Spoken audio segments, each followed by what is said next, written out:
Hello. तर आज आपण निघालो आहोत महाराष्ट्रातील एक अत्यंत पवित्र आणि श्रद्धेचं केंद्र असलेल्या नरसोबाची वाडीकडे.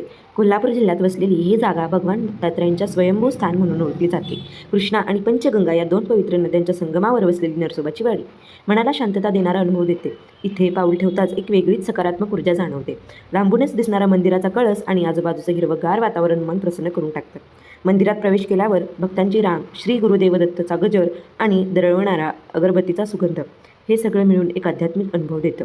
नरसोबाची वाडी ही केवळ धार्मिक जागा नाही, तर निसर्ग सौंदर्याने नटलेली एक सुंदर ठिकाणसुद्धा आहे. नद्यांच्या काठावर बसून वाहणाऱ्या पाण्याकडे पाहताना वेळ कसा निघून जातो कळतच नाही.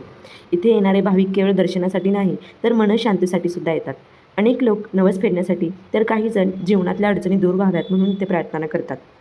जर तुम्ही कोल्हापूर किंवा आसपासच्या भागात असाल तर नरसोबाची वाडीला भेट देणं नक्कीच एक अविस्मरणीय अनुभव ठरेल. सकाळी लवकर किंवा संध्याकाळच्या वेळेस इथे येणं अधिक शांत आणि सुंदर वाटतं. आजचा आमचा हा प्रवास इथेच संपतो. तर तुम्हाला हा व्लॉग आवडला असेल तर लाईक करा, शेअर करा आणि सबस्क्राईब करायला विसरू नका. भेटूया नेक्स्ट व्लॉगमध्ये. Bye bye.